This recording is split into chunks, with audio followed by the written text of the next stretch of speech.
खास पेशकश में हम बात करेंगे कोरोना के संक्रमण की, जो लगातार दिल्ली नहीं देश के तमाम राज्यों में पैर पसारता जा रहा है। आंकड़े लगातार बढ़ रहे हैं। हालांकि ये कहा जा रहा है सरकार की ओर से कि जो तमाम त्योहार अभी आए हैं उसके मद्देनजर ये संक्रमण बढ़ा है और लोगों की तरफ से भी कहीं ना कहीं लापरवाही बरती गई है।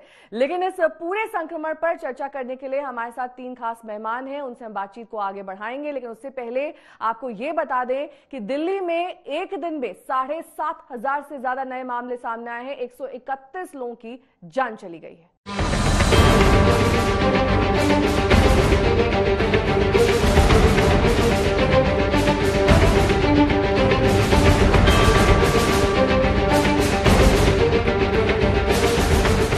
दिल्ली में कोरोना के बढ़ते मामलों के साथ अब मौत का आंकड़ा भी बढ़ने लगा है।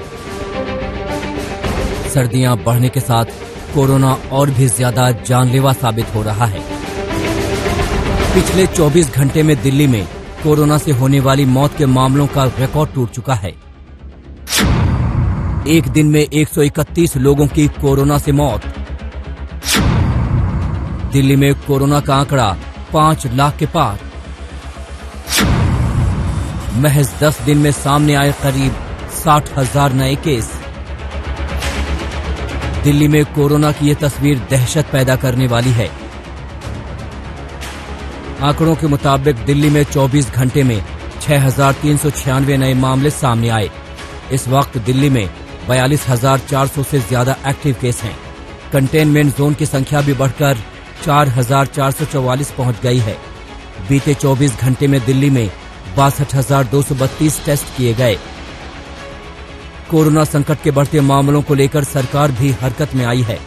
मुख्यमंत्री अरविंद केजरीवाल ने स्वास्थ्य मंत्री सत्येंद्र जैन के साथ जीटीबी अस्पताल का दौरा किया और कोरोना से निपटने की व्यवस्था की जानकारी ली।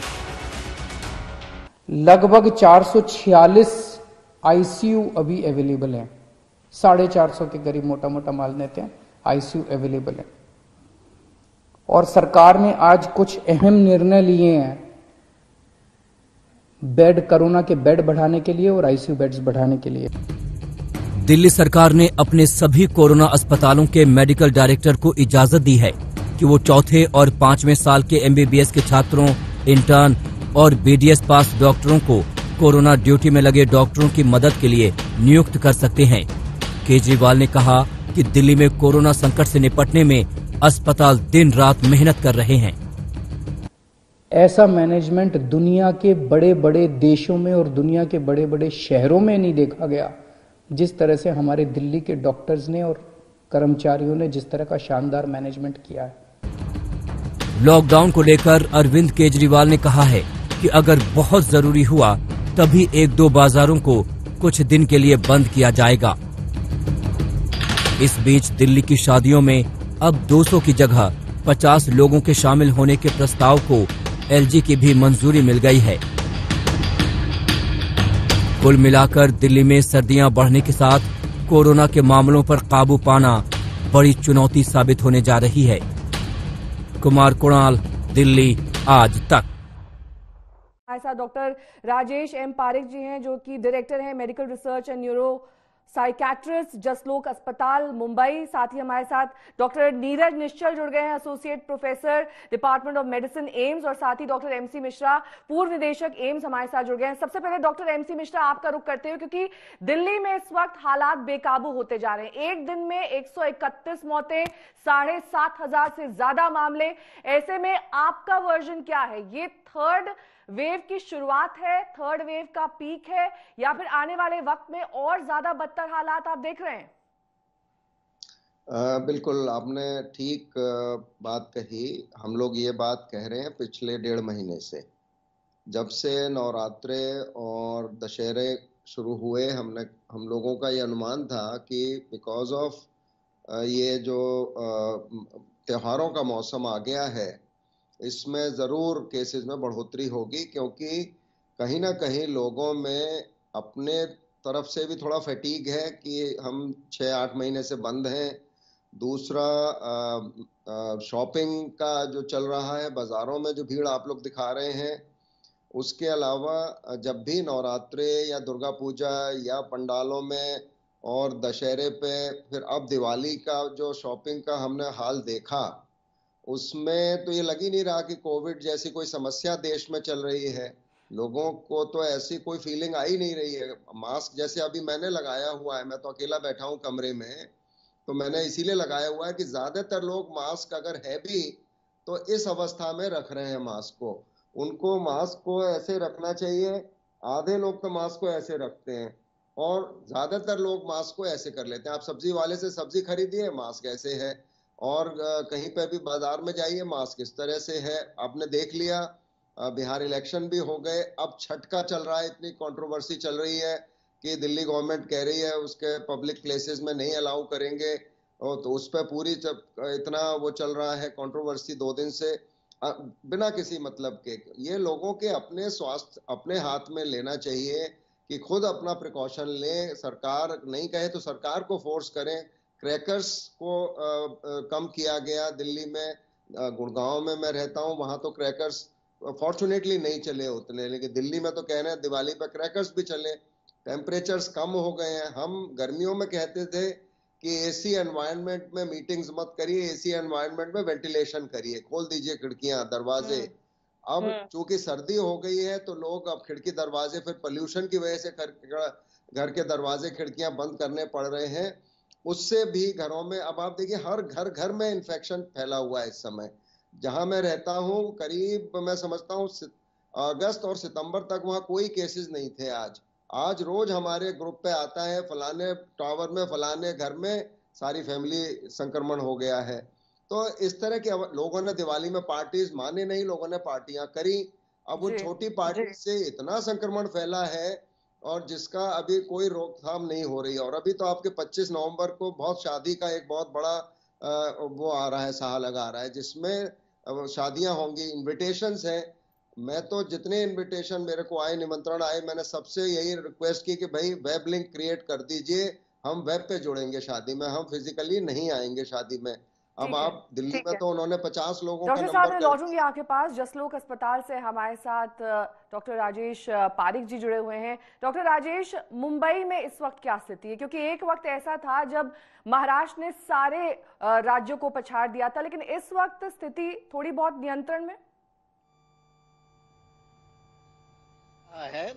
लेकिन मैं आपको पहले एक चीज ये कहना चाहता हूं कि मेरी राय ये है कि ये बिल्कुल तीसरी लहर नहीं है, ये पहली ही लहर अभी चालू है। जब पहली लहर खत्म हो जाएगी उसके बाद हम लोग दूसरी लहर के बारे में सोच सकते हैं। 100 साल पहले जब इन्फ्लुएंजा का पेंडेमिक हुआ था उसमें 3 लहरें थी, और जो दूसरी लहर थी वो कई महीने के बाद आई और वो पहली लहर से बहुत ही ज्यादा थी। तो एक तो हमको ये याद रखना चाहिए ये हमारी पहली लहर है। दूसरा हमको ये भी याद रखना चाहिए कि हमारा टेस्टिंग अभी तक जितना होना चाहिए बिल्कुल नहीं है। अभी हम लोग 10 लाख में करीब 90,000 से ज्यादा टेस्टिंग कर रहे हैं। हमारे आगे और 25 देश है जिनका टेस्टिंग हमारे से ज्यादा है। अमेरिका में 5 गुना टेस्टिंग हो रहा है जितना अभी इधर हो रहा है। तो टेस्टिंग का जरूरत है। देखिए, मार्च में मैं इंडिया टुडे पे राजदीप के साथ बात कर रहा था और वहां हमने ये चर्चा की थी कि सबसे महत्वपूर्ण चीज ये है कि टेस्टिंग बढ़ना चाहिए। जब टेस्टिंग ठीक तरह से चलेगा तभी हमको पता चलेगा कितने केसेस है और हमको आगे क्या करना चाहिए। और लास्ट तीसरी बात मैं ये याद दिलाना चाहता हूं कि परसों ही 1 साल हो गया जब पहली केस वुहान में रिपोर्ट हुई थी। हमको ये नहीं भूलना चाहिए कि ये पूरा पैंडेमिक एक मरीज से शुरू हुआ है और फैलते जा रहा है। तो मुंबई की स्थिति अभी ठीक लग रही है, लेकिन ये त्योहार के आगे 2 हफ्ते बाद केसेस बढ़ते हैं, तो हमको 2 हफ्ते बाद ही पता चलेगा कि सचमुच स्थिति क्या है। और जब हमारी टेस्टिंग बढ़ जाएगी तो हमको पता चलेगा। डॉक्टर नीरज निश्चल भी हमारे साथ जुड़े हुए हैं। डॉक्टर नीरज, जो दिल्ली के मुख्यमंत्री हैं उन्होंने कहा है कि मेडिकल फोर्सेस की तैनाती बढ़ाई जाएगी, बेड्स बढ़ाए जाएंगे, टेस्टिंग जिस संख्या में की जा रही है उसे भी बढ़ाया जाएगा, और साथ ही अब ये भी कहा गया है कि लास्ट ईयर के जो एमबीबीएस के डॉक्टर्स हैं उन्हें भी अब तैनात कर दिया जाए, क्योंकि कहीं ना कहीं डॉक्टर्स की कमी और फटीग भी देखा जा रहा है। ये सब इंतजाम आप काफी मानते हैं या इसके अलावा भी अभी बहुत कुछ किया जाना बाकी है? देखिए, जब ये पैंडेमिक अभी हमारे देश में नहीं आया था, इनिशियल स्टेजेस थे, जब मार्च की बात है, जब हम बात करते थे तो हमने बहुत क्लियर किया था कि ये पैंडेमिक की फर्टिलिटी रेट दो कम होगी, लेकिन जो ये मॉर्बिडिटी और जो पैनिक क्रिएट करेगा, जो नंबर ऑफ पेशेंट्स जो होंगे वो इतना ज़्यादा होंगे कि ये किसी भी अच्छे से अच्छे इंफ्रास्ट्रक्चर वाले कंट्रीज को ओवरवेलम कर सकते हैं। तो अब सिचुएशन वैसा ही कुछ दिख रहा है दिल्ली के अंदर की जो लोगों ने लापरवाही बढ़ती है, इन स्पाइट ऑफ कि हमने कई बार रिक्वेस्ट किया कि आप कोविड अप्रोप्रिएट बिहेवियर फॉलो करें, लेकिन वो फॉलो नहीं करने के चलते अब ये नंबर ऑफ केसेस बढ़ रहे हैं। एंड डेफिनेटली इससे सारी चीजें ओवरवेलम हो जाएंगी। एंड कंसिडरिंग कि जो ये हेल्थ केयर वर्कर्स जो ऑलरेडी 6-7 महीने से इस में लगे हुए हैं, उनके अंदर भी कहीं ना कहीं से फटीग आ जाएगी। तो किसी तरह से हमें एक नए वर्कफोर्स की जरूरत है, लेकिन अब ये एमबीबीएस स्टूडेंट से कितना हेल्प मिल पाएगा अब ये कहना बहुत मुश्किल है, क्योंकि आफ्टर ऑल वो अभी ट्रेनिंग में ही है, वो किसी के गाइडेंस में ही काम कर सकते हैं, इंडिपेंडेंट डिसीजन नहीं ले सकते हैं। तो अभी ये देखने की बात है कि ये उनके भरोसे हम इस पैंडेमिक को कंट्रोल करने, नंबर ऑफ केसेस जो बढ़ रहे हैं उसको कंट्रोल कर पाएंगे या नहीं। तो आपके चैनल के थ्रू मैं फिर से जनता से यही रिक्वेस्ट करूंगा कि ठीक है, फेस्टिवल आप अगले साल भी मना सकते हैं अगर जिंदा रहे तो, और जिंदा रहने के लिए बहुत जरूरी है कि आप कोविड अप्रोप्रिएट बिहेवियर फॉलो करें। घर में खुशियों के चक्कर में आप ऐसा ना हो कि किसी के लिए एक जानलेवा साबित हो जाए, क्योंकि ये बीमारी बहुत ही अनप्रिडिक्टेबल है। हो सकता है आप बिल्कुल ठीक हो जाएं, लेकिन ये भी हो सकता है कि कोई आपके नियर एंड डियर वन जो कोमॉर्बिडिटी के साथ है या उतने फॉर्चुनेट नहीं है, वो अपनी जान गंवा बैठे। तो इसलिए बहुत जरूरी है कि हम इन सब चीजों का ध्यान रखें और लापरवाही न बरतें। डॉक्टर एमसी मिश्रा जी, आपसे मेरा ये सवाल, क्योंकि लगातार इस महामारी को लेकर कई सारे तथ्य सामने आते रहे, कई सारे तथ्य ऐसे भी हैं जो विरोधाभास में रहे। कई लोगों ने कहा कि दोबारा आप इस संक्रमण के शिकार हो सकते हैं, कई बार ये भी कहा गया कि ऐसा नहीं होता है, एक बार अगर आपको संक्रमण हो गया दोबारा नहीं हो सकता। क्या अभी तक पूरी रिसर्च और स्टडीज में सामने आया है? क्योंकि कई लोग ऐसा मानते हैं कि जब तक ये पैंडेमिक चलेगा, जब तक वैक्सीन नहीं आ जाती है, तब तक पूरी रोकथाम और सारे एहतियात के बावजूद एक बार तो सभी को कोविड होगा, क्योंकि जिस तरीके से ये महामारी लगातार फैल रही है, अपने पैर पसार रही है, कहीं ना कहीं ये डर और भय सबके मन में है कि एक बार आपको ये संक्रमण होना तय है जब तक आपको ये वैक्सीन नहीं लगती। देखिए, ये प्रश्न आपने बहुत अच्छा प्रश्न किया है। इसकी आप तुलना करिए। देखिए, ये जो कोविड वायरस है ये भी एक फ्लू वायरस है, जो इन्फ्लुएंजा लाइक सिम्टम्स होते हैं। उसमें केवल जो डिफरेंस है, अगर आप याद करिए, अपने खांसी जुकाम घर में होता है, एक जने को होता है, सबको होता है कि नहीं होता है जी। इसमें जो इसमें डिफरेंट है वो ये है, एक तो सिम्टोमेटोलॉजी, एक नया वायरस था जिसके सारी सिम्टोमेटोलॉजी लक्षण शुरू में पता नहीं थे। शुरू में आया कि साहब थोड़ी सी गले में खराश होगी, फीवर होगा और सांस में तकलीफ। अब सांस में तकलीफ हर एक को तो हो नहीं रही। इसमें 80% लोग तो वैसे ही ठीक हो रहे हैं, जैसे पहले खांसी जुकाम से हो जाते थे। कुछ लोगों को ऑक्सीजन लगती है, फिर ठीक हो जाते हैं। एक थोड़ी सी परसेंटेज है जिनमें लंग इन्वॉल्वमेंट इतना कसके हो जाता है, साइटोकाइन स्टॉर्म इतना होता है कि वो फिर सेप्सिस हो जाती है, सेप्टिसीमिया, ऑर्गन डिस्फंक्शन, और वो आईसीयू में फिर उनको केयर चाहिए, मल्टी ऑर्गन डिस्फंक्शन चाहिए, वेंटिलेटर लगाया, और फिर बहुत सारे लोगों की उसमें मृत्यु हो गई। लेकिन मृत्यु दर अगर आप देखें तो जैसे डॉक्टर निश्चल ने कहा कि इसकी मृत्यु दर आखिर में आप देखेंगे पैंडेमिक के लेस देन 0.1% ही रहेगी, लेकिन मृत्यु हो रही है। ये भी पता है 13.5 लाख लोगों की जान अभी तक सारी दुनिया में चली गई है। 5.5 करोड़ से ज्यादा लोग इससे अफेक्ट हो गए हैं। भारत में भी अब जो हमारा चल रहा है 90 लाख के ऊपर हम पहुंच रहे हैं। इसके अलावा हमारे यहाँ भी 1.5 लाख से ज्यादा मृत्यु हो गई है। तो ये सब देखते हुए एक एहतियात जरूरी है इसमें। अब दूसरी बार इन्फेक्शन की बात जो ये है, ये देखा गया कि प्लाज्मा थेरेपी शुरू हुई, वो उस बेसिस पे शुरू हुई थी कि लोगों में एंटीबॉडीज बन जाते हैं और वो उन लोगों को भी संरक्षण देते हैं, और जिनको वो प्लाज्मा दिया जाए उन लोगों को भी फायदा हो सकता है। लेकिन जो अभी तक स्टडीज सामने आई हैं प्लाज्मा की, आईसीएमआर का एक मल्टी सेंटर ट्रायल भी आया है और बाकी जो भी आई हैं, तो हर एक में एक तो जो एंटीबॉडीज की मात्रा है और क्वालिटी है, उसकी जो गुणवत्ता है वो उतनी ज्यादा नहीं है। तो हर एक में कितनी इम्यूनिटी बनी, सेल मीडिएटेड इम्यूनिटी कितनी बनी, टी सेल कितना जो उसमें बना जो इनको संक्रमण को रोकेगा, ये अभी तक इसका कोई जवाब किसी के पास है नहीं। जसलोक अस्पताल से डॉक्टर राजेश पारिक जी लगातार हमारे साथ जुड़े हुए हैं। राजेश जी, जो एक बात एमसी मिश्रा जी ने यहाँ पर ये कही कि लगातार आपकी बॉडी इम्यूनिटी आपको हेल्प करती है इस महामारी से फाइट करने में, ताकि आप लंबे वक्त तक बचे रह सकते हैं इस संक्रमण से।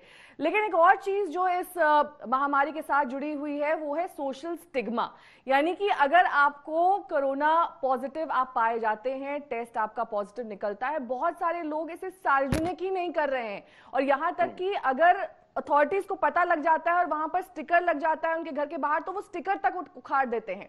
इस स्टिग्मा से कितना बचने की जरूरत है, क्योंकि ये एक फ्लू है जैसा कि सभी डॉक्टर्स मानते हैं और ऐसे में सही वक्त पर आपको सही उपचार मिल सके तो आप ठीक हो जाएंगे।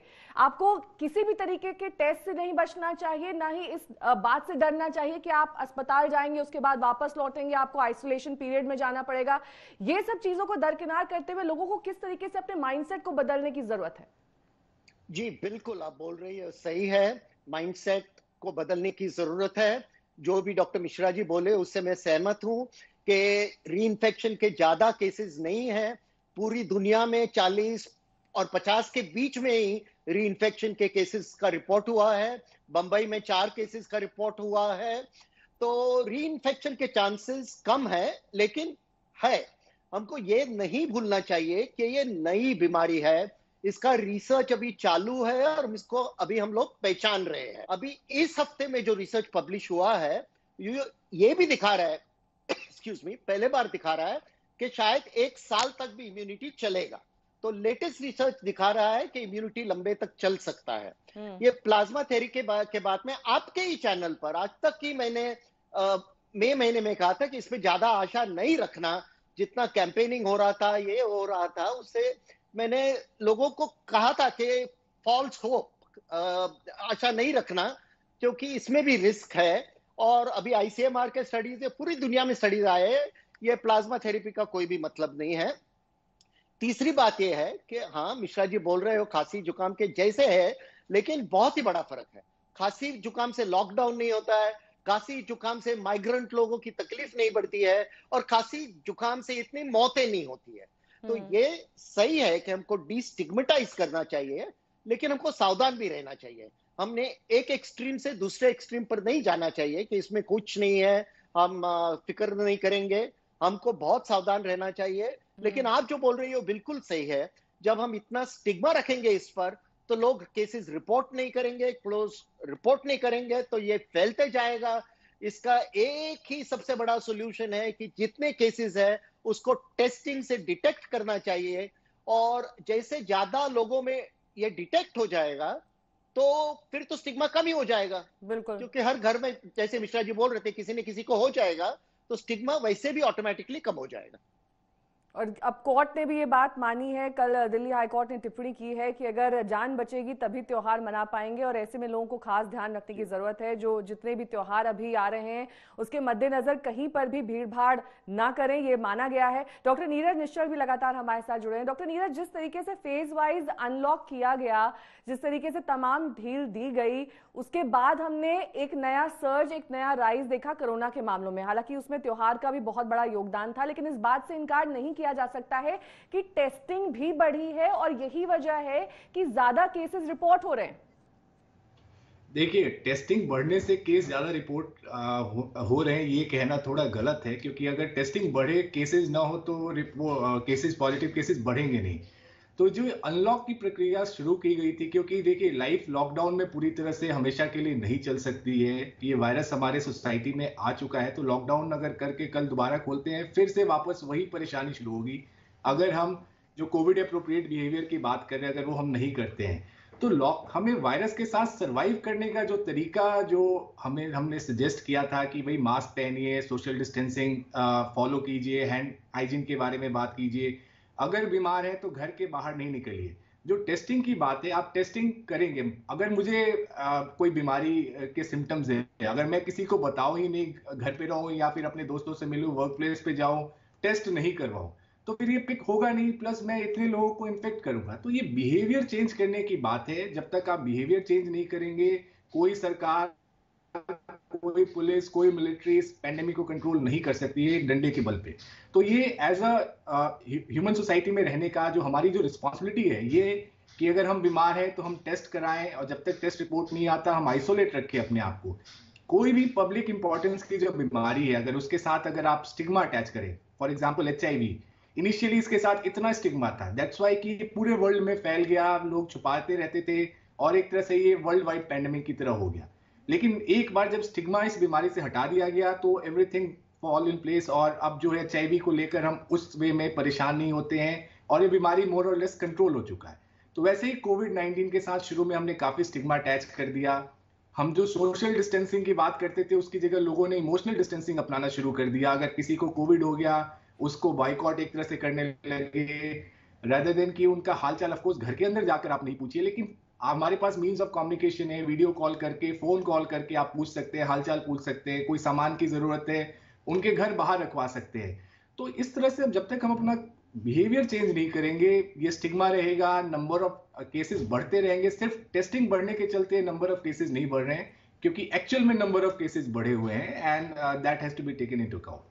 मिश्रा जी, मैं आपसे ये पूछना चाहूंगी, क्योंकि बहुत सारे लोग इस बात से भी परेशान हैं कि सारे मार्केट, सारे बाजार खोल दिए गए, वहां पर भीड़ भाड़ तो देखी जा रही है, सोशल डिस्टेंसिंग बहुत दूर की कौड़ी है, और साथ ही मास्क भी लोग नहीं पहन रहे हैं। इस बात का जिक्र आप भी चर्चा में कर चुके हैं शुरुआत में। लेकिन क्या सिर्फ अब इसेंशियल आइटम्स की दुकानों को खोले जाना जरूरी है? आप क्या राय रखते हैं, क्या पक्ष है आपका? किस तरीके से अब इस संक्रमण को हमें कंट्रोल में कर सकते हैं या फिर किया जा सकता है? क्योंकि जिस तरीके से लगातार दिल्ली सरकार केंद्र सरकार के संपर्क में है, मीटिंग्स का दौर चल रहा है, मंथन किया जा रहा है, और धीरे धीरे कुछ चीजों को कंट्रोल किया भी गया है। यानी कि अगर पहले 200 लोगों को अलाउ किया गया था शादियों के लिए, अब ये सीमा दोबारा 50 पर पहुंचा दी गई है। बिल्कुल आपने ठीक कहा। हम लोग इसीलिए बार बार पिछले 1.5 महीने से ये कह रहे थे। एक बार दिल्ली सरकार का भी मन बन रहा था स्कूल कॉलेज खोलने का, तो हम लोगों ने बहुत स्ट्रांगली आपके ही चैनल्स पे, जहां पे भी हम लोग डिस्कशन में थे, ये कहा स्कूल कॉलेजेस खोलने की गलती सरकार बिल्कुल ना करे, क्योंकि वो एक बहुत बड़ा संक्रमण बढ़ाने का एक और जरिया पैदा हो जाएगा। पब्लिक ट्रांसपोर्ट ऑलरेडी, आपकी मेट्रो चलने से केसेस बढ़े, दिल्ली बॉम्बे में जो लोकल ट्रेन है उसकी वजह से, क्योंकि आप जितना मर्जी है आप कर लीजिए इंतजाम, हमारी जो जनसंख्या है उसका आप क्या करेंगे? लोगों की संख्या भी तो आप देखिए ना, कहाँ पे आप मेट्रो में कंट्रोल करेंगे, कहाँ पे आप बाजारों में कंट्रोल करेंगे? तो इसमें मैं ही समझता हूँ बिल्कुल ठीक किया है दिल्ली सरकार ने। मैं उनके इस निर्णय को बिल्कुल अप्रिशिएट करता हूँ कि एक तो number of people participating in the marriage has been brought down to 50। मतलब ये हो गया कि खाली घर वाले मिलके कर ले, शादी बहुत जरूरी है तो कर लीजिए, ठीक है, आप करना चाहते हैं शादी करिए। मैं तो ये भी कहूंगा कि आप शादी भी लोग अभी रजिस्टर मैरिज कर लें और बाद में सेलिब्रेशन कर लें साल के बाद, इसमें कोई बहुत बड़ी बात नहीं है। लोग कितना इमोशनल हो जा रहे हैं ये शादी करने के लिए, और उसमें पहले 100 लोग थे, अब आप कौन कंट्रोल वहां करेगा? 100 की जगह 150 हो गए तो, और इतना ज्यादा संक्रमण फैला है इन छोटी छोटी पार्टीज से भी। जैसे मैंने कहा दिवाली पे तो अब 50 लोग भी काफी नंबर हो जाता है। मेरे को किसी के एंगेजमेंट थी, निमंत्रण आया तो उन्होंने कहा हमने खाली 100 लोगों को बुलाया है। तो मैंने कहा देखिए हम तो वेब से जुड़ेंगे, हम वहां पे नहीं आएंगे, क्योंकि 100 लोग में आप फिर मांस उतारेंगे, आप कुछ खाएंगे कुछ पिएंगे तो वो मतलब उसको रोकने का कोई तरीका नहीं। और ये स्टिग्मा इसीलिए है कि इतना ज्यादा इन्फेक्शियस है ये वायरस। हालांकि अगर आप मीजल्स की तुलना करें, मीजल्स की तुलना में देखें कि ये वायरस कितना इन्फेक्टिव है, मीजल्स जो है 18 से 20 गुना ज्यादा इन्फेक्टिव है, लेकिन ये चूंकि सामने बात करने से फैलता है इसलिए डिस्टेंस बनाना इसलिए जरूरी है। घर में भी हम इसीलिए कह रहे हैं कि डिस्टेंस बनाएं किसी अपने जो लोग हैं सबसे। तो तभी बिल्कुल दिल्ली सरकार ने ठीक किया है। और छठ पे इतना ज्यादा हो रहा था कि अलाउ नहीं कर रहे, तो क्यों करना है आपको? दिवाली पे भी हम लोगों ने अपने को संयम रखा और लोगों ने हमें फोन किया, हम आना चाहते हैं। हमने कहा भैया अभी दिवाली इस बार जो है आप फोन पे ही कर दीजिए, बधाई दे दीजिए, आने की आवश्यकता नहीं है। और इतना ज्यादा हम लोग एहतियात ले रहे हैं कि घर में आता है सामान आता है तो नीचे रख जाते हैं, फिर हम अपना उठा लाते हैं।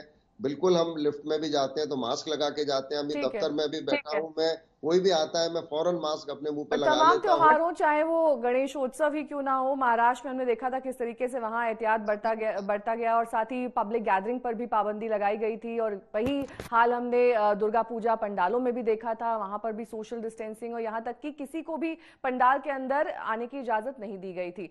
पारिक जी हमारे साथ लगातार जुड़े हैं। पारिक जी, ये कहा जा रहा है कि मॉडर्ना और फाइजर लास्ट स्टेज में है वैक्सीन ट्रायल के। अगर वैक्सीन हम यूं माने कि अगले साल के शुरुआत में आ जाती है, जिस भी महीने में आती है, उसके बाद पूरी जनसंख्या तक वैक्सीन पहुंचने में आप क्या अनुमान लगाते हैं? कब तक पूरी जो जनसंख्या है हिंदुस्तान की, उसे ये वैक्सीन मुहैया हो पाएगी? देखिए, ये दोनों वैक्सीन ठीक तरह से चल रहे हैं। मॉडर्ना ने 2 महीने के अंदर ही जब जेनेटिक स्ट्रक्चर क्लियर हुआ था तो उनका वैक्सीन रेडी था और उन्होंने पहले 8 मरीजों पे ट्राई किया था और सफल हुआ था। अभी 3 वैक्सीन शायद आ जाएंगे जनवरी फरवरी में। लेकिन नेहा जी, हमको ये सोचना चाहिए कि हमारी जनसंख्या नहीं, हिंदुस्तान की जनसंख्या नहीं, ये पूरी दुनिया में 7 बिलियन डोजेस जब तक नहीं पहुंचेंगे तो सब लोग को प्रॉब्लम रहेगा। ये जो वायरस है वो ये नहीं देखता है कि ये कौन सा देश है, कौन अमीर है, कौन गरीब है, ये सभी जगह फैल सकता है। तो पूरी दुनिया को वैक्सीन मिलने की जरूरत है। अगर हमको मिलेगा और अफ्रीका में नहीं मिलेगा तो ये वापस आ जाएगा, ये कोविड-19। तो इसके लिए करीब 2 साल तो कम से कम लगेंगे जब तक सबको मिल सकता है। इसका अर्थ क्या है कि हमको सावधान रहना चाहिए। वैक्सीन लेने के बाद भी 1 साल के लिए हमको ये प्रिकॉशंस रखने लगेंगे। एक बहुत ही मशहूर मेडिकल हिस्टोरियन है डॉक्टर हैरोल्ड मर्कल करके, उन्होंने 500 सालों में जो पैंडेमिक्स हुए हैं उसका उन्होंने हिस्टोरिकल रिसर्च किया है और उन्होंने हमको सबसे बड़ा सबक ये कहा है कि जब भी ट्रांसपेरेंसी रहती है, जब भी सबको पता चलता है एग्जैक्टली क्या हो रहा है, तो हिस्टोरिकली पैंडेमिक्स कंट्रोल में आ रहे हैं। आपने स्टिग्मा की बात की, एक तरह का पॉलिटिकल स्टिग्मा भी है, राजनीतिक स्टिग्मा, क्योंकि जो स्टेट में बढ़ रहा है लोग कहते हैं ये स्टेट ठीक नहीं है, इनका ऑर्गेनाइजेशन ठीक नहीं है, और ये स्टिग्मा भी बहुत ही बड़ा स्टिग्मा है। तो इसको भी कंट्रोल में लेना चाहिए। हमको ये सबक देखना चाहिए, जो सक्सीड हुए हैं उन्होंने क्या किया, जो फेल हुआ है उन्होंने क्या किया। अब देखिए, यूएसए दुनिया का सबसे एडवांस्ड कंट्री, सबसे ज्यादा पैसा, सबसे ज्यादा नोबेल प्राइज विनर्स, सबसे ज्यादा साइंटिस्ट, उन्होंने पहले मिनिमाइज किया गवर्नमेंट, ज्यादा कुछ नहीं है, प्रॉब्लम नहीं है, कुछ होने वाला नहीं है, और उनका भी नंबर 1 हो गया। साउथ कोरिया जैसे ही केसेस आ गए उसी दिन, एग्जैक्टली उसी दिन पहली केस साउथ कोरिया में और पहली केस यूएस में आई। साउथ कोरिया में टोटल ट्रांसपेरेंसी, आके बोले बड़ा प्रॉब्लम है, बड़ी मुसीबत है, चलो टेस्टिंग करेंगे। इतना ज्यादा उन्होंने टेस्टिंग किया कि पूरी बीमारी को उन्होंने ताबे में ले लिया। एक छोटा सा दूसरी लहर आ गई, उसको जल्दी कंट्रोल में ले लिया। तो सबसे महत्वपूर्ण चीज ये है कि हमको स्टिग्मा तो खुद सोसाइटी में कम करना चाहिए, लेकिन राजनीतिक स्टिग्मा, पॉलिटिकल स्टिग्मा कम होना चाहिए। और हमको, जैसे हमारे दूसरे कॉलीग्स बोल रहे थे, टोटली सावधान रहना चाहिए। वैक्सीन आएगा भी तो हमारा प्रिकॉशन चालू रहना चाहिए। डॉक्टर नीरज निश्चल, क्योंकि आप फ्रंटलाइन वर्कर्स के लगातार संपर्क में रहते हैं, किस तरीके से इस पूरे पैंडेमिक के दौरान उनके काम करने का तरीके में बदलाव आप देख पाते हैं, उनकी सोच में बदलाव देख पाते हैं? क्योंकि कहीं ना कहीं फिजिकल फटीग के अलावा एक मेंटल फटीग भी सेट इन कर जाता है, और यही वजह है कि लगातार ये कोशिश की जाती रही है कि उन्हें समय समय पर लीव्स दी जाती रहे, वर्क ब्रेक्स दिए जाते रहें, ताकि इस संक्रमण को जो मरीज इनसे जुड़े हुए हैं उनसे उनका ठीक तरीके से संपर्क हो पाए। लंबा ये अब संक्रमण चलने वाला है, ये बात तो हम मान ही चुके हैं जब तक वैक्सीन नहीं आती। और उसके बाद डॉक्टर पारिक ने भी माना है कि उसके भी 1 या 2 साल तक हमें तमाम एहतियात बरतने हैं। ऐसे में ये फटीग सेट इन ना हो, किस तरीके से उसकी तैयारी की जाती है? तो जैसे कि हमने शुरुआत में देखा था कि डेफिनेटली एक पैनिक रिएक्शन जो हेल्थ केयर वर्कर में भी था कि भाई हम कैसे अंदर जाएंगे, कैसे काम करेंगे, खुद को कैसे सुरक्षित रखेंगे, घर वालों को कैसे सुरक्षित रखेंगे, कि ये भी टेंशन था कि इन्फेक्शन मैं अपने घर वालों को भी दे सकता हूँ। हेल्थ केयर वर्कर्स को भी पूरी सावधानी अगर नहीं लेंगे तभी इन्फेक्शन होगा। अगर आप देखिए जो स्टडीज आई हैं जिनमें डॉक्टर्स को और हेल्थ प्रोफेशनल्स को जो इन्फेक्शन हुआ है, आईसीयू क्रिटिकल केयर के लोगों को सबसे कम हुआ है, क्योंकि वो पीपीई किट पहन के काम कर रहे हैं। प्राइमरी प्रैक्टिशनर्स को, फिजिशियंस को ज्यादा हुआ है, क्योंकि उन लोगों को पता नहीं था पेशेंट आया है बुखार का तो उसको कोविड है या कुछ और है, और बहुत नजदीक से देखा। फिर जब ये हुआ कि अब आप शील्ड लगा लें, मास्क लगा लें, वो भी लगाएं, आप भी लगाएं, जब ये प्रक्रिया शुरू हुई तो लोगों में इससे थोड़ा सा सांत्वना भी आई और उससे इन्फेक्शन भी बचा आने का। वैक्सीन के बारे में मैं थोड़ा सा यही कहूंगा कि वैक्सीन इस पेंडेमिक में कितना काम आएगी, आई एम नॉट श्योर, क्योंकि ये पेंडेमिक वैक्सीन के आते आते शायद खत्म ही हो जाएगा। आगे आने वाले समय में जरूर वैक्सीन मदद कर सकती है, क्योंकि वैक्सीन में बहुत सारे इफ्स एंड बट्स हैं अभी, चाहे वो मॉडर्ना की हो चाहे वो फाइजर की हो। वो ये कह रहे हैं कि 95% 90% तक उन्होंने ट्रायल में इसको ठीक पाया कि ये इफेक्टिव है।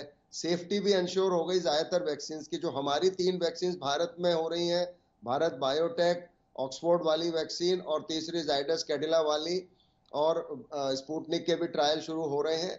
लेकिन इसमें अभी तो ये हो गया 2 डोज। अच्छा, वैक्सीन लग भी जाएगी तो उसके इम्यूनिटी बिल्ड होने में 6 हफ्ते 4 हफ्ते तो आपको देने पड़ेंगे सबको, तो इसमें इतना आसान नहीं है ये। फिर उसके बाद बड़ों में, बुजुर्गों में कैसे होगा ये वैक्सीन, बच्चों में कैसे होगी डोजिंग इसकी, और कैसे इसको सब तक 100% पहुंचाना तो सारी दुनिया में बहुत असंभव है।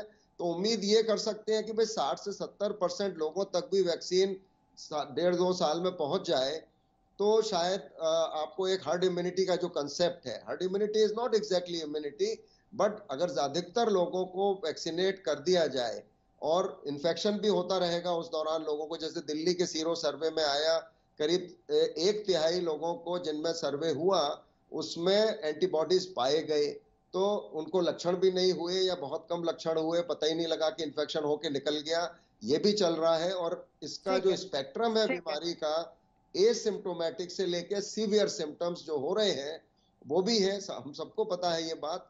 तो अब फिर यही मैं कहूंगा कि mask is the best vaccination today, जो हमारे पास है, जो साधारण है, जो कॉस्टली नहीं है, उसको आराम से आप, ये मास्क है मैं रोज जाता हूँ धो के सुखा देता हूँ, सुबह फिर ये सूख जाता है, मैं फिर पहन लेता हूँ इसको। तो ये करना इतना मुश्किल नहीं है। और अब ये भी लोगों को पता है कि मास्क लगाने से कोई ऑक्सीजन कम नहीं होती शरीर में। N95 सबको नहीं चाहिए, इस मास्क से आपको पोल्यूशन में भी मदद मिलेगी, तो क्यों नहीं हम ये फॉलो कर सकते हैं। और ये बहुत आसान चीज है, डिस्टेंसिंग जितनी ज्यादा कर सकते हैं उतना अच्छा है। ठीक है, 2 गज की दूरी, मास्क है जरूरी। आप तीनों का बहुत बहुत शुक्रिया हमारे साथ जुड़ने के लिए और तमाम महत्वपूर्ण पॉइंट्स यहाँ पर सामने रखने के लिए, क्योंकि एक ऐसा संक्रमण है जिससे हम लगातार जूझ रहे हैं, लगातार मामले बढ़ते जा रहे हैं, और अब सोचना ये जरूरी है कि कैसे अपना बचाव कर सकें, अपने आसपास के जो लोग हैं उनका बचाव कर सकें। इसके लिए मास्क हमेशा लगाए रखिए। आप सभी का बहुत बहुत धन्यवाद। देश और दुनिया की तमाम खबरों के लिए आप देखते रहिए आज तक।